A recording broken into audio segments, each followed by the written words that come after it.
Banyak orang bilang Banda Aceh cuma kota kecil di ujung barat Indonesia.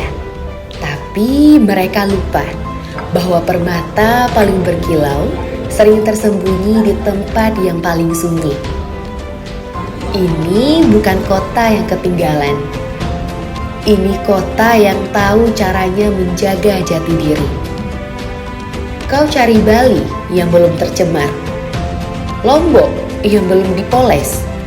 Banda Aceh punya semua itu tanpa kehilangan ruhnya. Di sini, kau gak cuma liburan, kau belajar tentang kekuatan, tentang bangkit, tentang manusia yang melawan takdir dengan harapan.